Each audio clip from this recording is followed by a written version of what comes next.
Book 4, Chapter 5.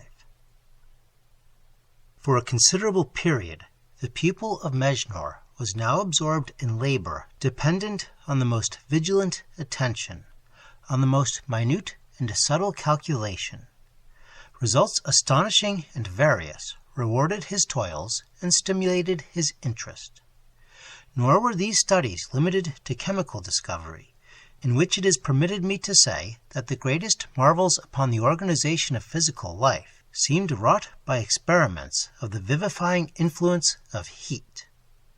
Mejnour professed to find a link between all intellectual beings in the existence of a certain all-pervading and invisible fluid resembling electricity, yet distinct from the known operations of that mysterious agency, a fluid that connected thought to thought with the rapidity and precision of the modern telegraph, and the influence of this fluid, according to Mejnour, extended to the remotest past, that is to say, whenever and wheresoever man had thought.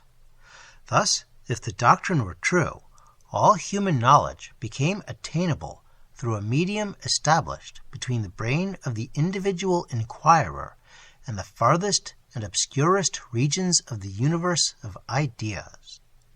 Glyndon was surprised to find Mejnour attached to the abstruse mysteries which the Pythagoreans ascribed to the occult science of numbers.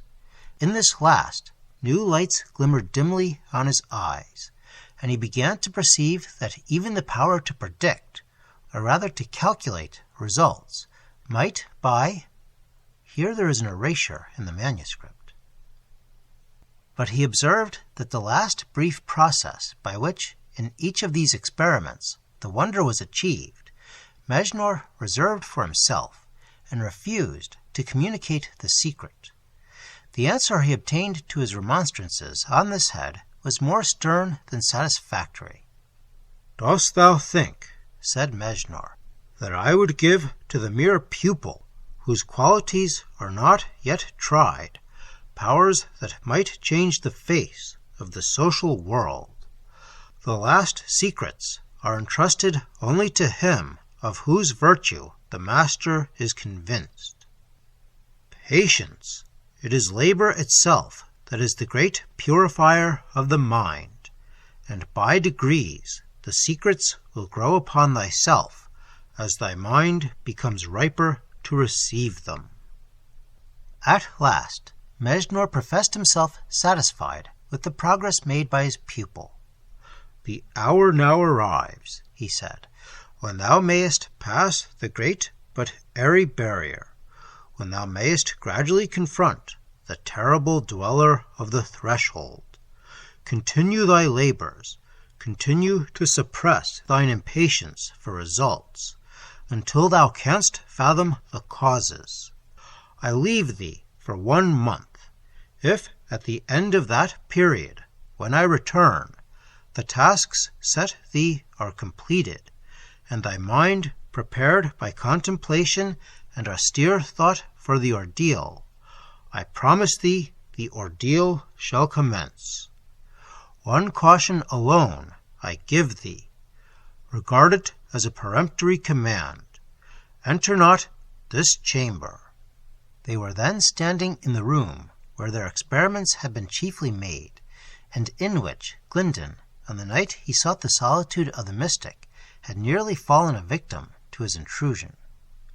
"Enter not this chamber till my return, or above all, if by any search for materials necessary to thy toils thou shouldst venture hither, forbear to light the naphtha in those vessels, and to open the vases on yonder shelves.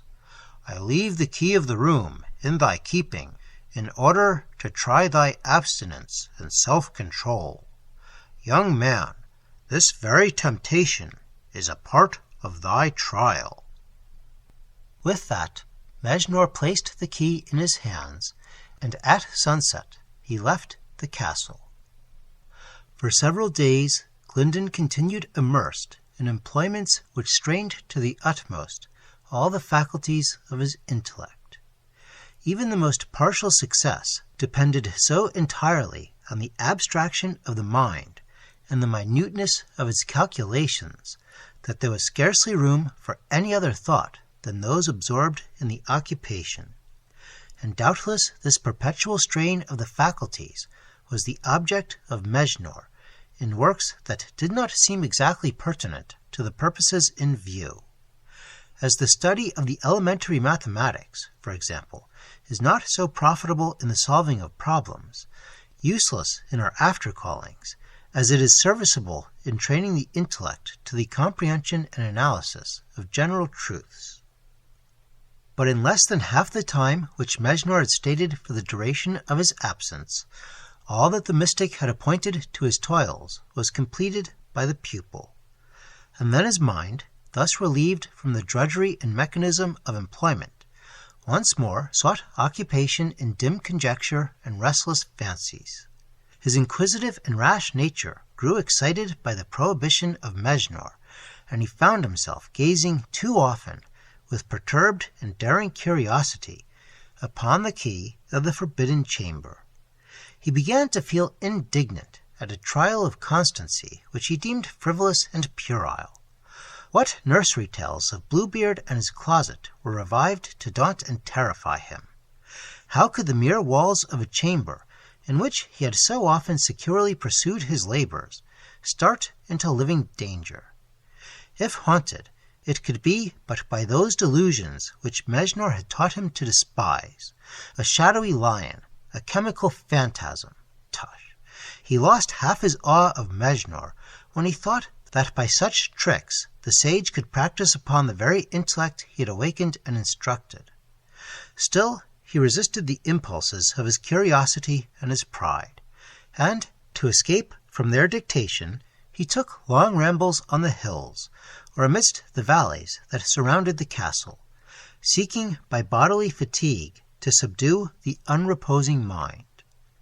One day, suddenly emerging from a dark ravine, he came upon one of those Italian scenes of rural festivity and mirth in which the classic age appears to revive.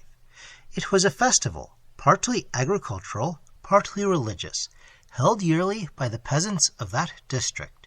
Assembled at the outskirts of a village, animated crowds, just returned from a procession to a neighboring chapel, were now forming themselves into groups. The old to taste the vintage, the young to dance, all to be gay and happy.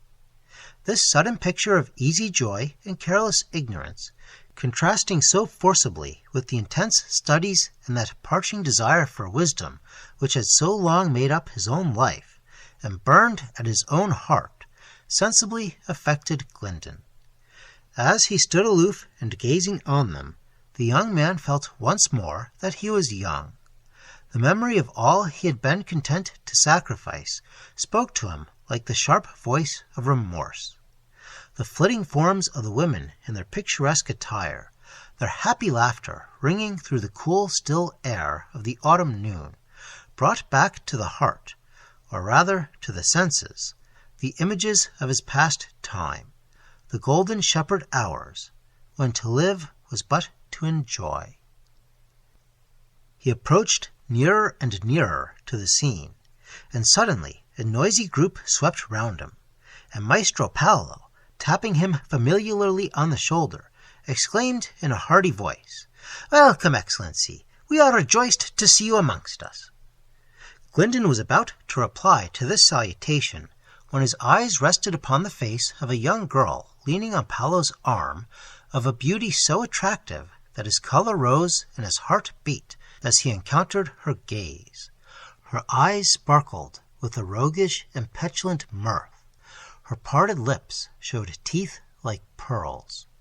As if impatient at the pause of her companion from the revel of the rest, her little foot beat the ground to a measure that she half hummed, half chanted. Paolo laughed as he saw the effect the girl had produced upon the young foreigner. "Will you not dance, Excellency? Come, lay aside your greatness and be merry, like us poor devils. See how our pretty Phillida is longing for a partner. Take compassion on her." Phillida pouted at this speech, disengaging her arm from Paolo's, turned away, but threw over her shoulder a glance half inviting, half defying. Glyndon, almost involuntarily, advanced to her and addressed her. Oh yes, he addresses her. She looks down and smiles. Paolo leaves them to themselves, sauntering off with a devil-me-care-ish attitude. Phillida speaks now, and looks up at the scholar's face with arch invitation. He shakes his head. Phillida laughs, and her laugh is silvery. She points to a gay mountaineer, who is tripping up to her merrily. Why does Glyndon feel jealous? Why, when she speaks again, does he shake his head no more? He offers his hand. Phillida blushes, and takes it with a demure coquetry. What, is it so indeed? They whirl into the noisy circle of the revellers. Ha! Is this not better than distilling herbs and breaking thy brains on Pythagorean numbers? How lightly Phillida bounds along! How her lithesome waist supples itself to thy circling arm! Tara-ra-tara, ta-tara-ra-ra-ra. What the devil is in the measure that makes the blood course like quicksilver through the veins? Was there ever a pair of eyes like Phillida's? Nothing of the cold stars there. Yet how they twinkle and laugh at thee, and that rosy, pursed-up mouth that will answer so sparingly to thy flatteries, as if words were a waste of time, and kisses were their proper language. O pupil of Mejnour! O would-be Rosicrucian, Platonist, Magian! I know not what. I am ashamed of thee. What, in the name of the Averroes and Bury and Agrippa and Hermes, have become of thy austere contemplations? Was it for this thou didst resign Viola? I don't think thou hast the smallest recollection of the elixir or the Kabbalah. Take care. What are you about, sir? Why do you clasp that small hand locked within your own? Why do you tararara, tarara, tararara, rarara, tararara?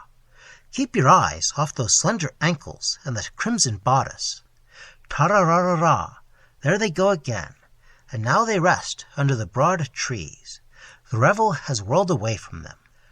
They hear, or do they not hear, the laughter at the distance? They see, or if they have their eyes about them, they should see, couple after couple gliding by, love-talking and love-looking. But I will lay a wager, as they sit under that tree, and the round sun goes down behind the mountains, that they see or hear very little, except themselves. "Hullo, Signor Excellency! How does your partner please you? Come and join our feast, loiterers. One dances more merrily after wine." Down goes the round sun. Up comes the autumn moon. Tara-tara, ra-ra-ra, ra-ra-ra, tara-ra-ra. Dancing again. Is it a dance, or some movement gayer, noisier, wilder still? How they glance and gleam through the night shadows, those flitting forms! What confusion! What order! Ha! That is the tarantula dance. Maestro Paolo foots it bravely. Diavolo! What fury! The tarantula has stung them all. Dance or die. It is fury. The Corybantes, the Maenads, the ho-ho, more wine. The Sabata the witches at Benevento is a joke to this. From cloud to cloud wanders the moon, now shining, now lost. Dimness while the maiden blushes, light when the maiden smiles. Phillida, thou art an enchantress. Buona notte, Excellency. Will you see me again? Ah, young man, said an old, decrepit, hollow-eyed octogenarian, leaning on a staff. Make the best of your youth. I, too, once had a Phillida. I was handsomer than you then. Alas, if we could be always young. Always young? Glyndon started, as he turned his gaze from the fresh, fair, rosy face of the girl, and saw the eyes, dropping rheum, the yellow wrinkled skin, the tottering frame of the old man. Ha! Said the decrepit creature, hobbling near to him, and with a malicious laugh. Yet I, too, was young once. Give me a baiocco for a glass of aqua vitae. Tararara, rarara, tararara. There dances youth. Wrap thy rags round thee, and totter off, old age.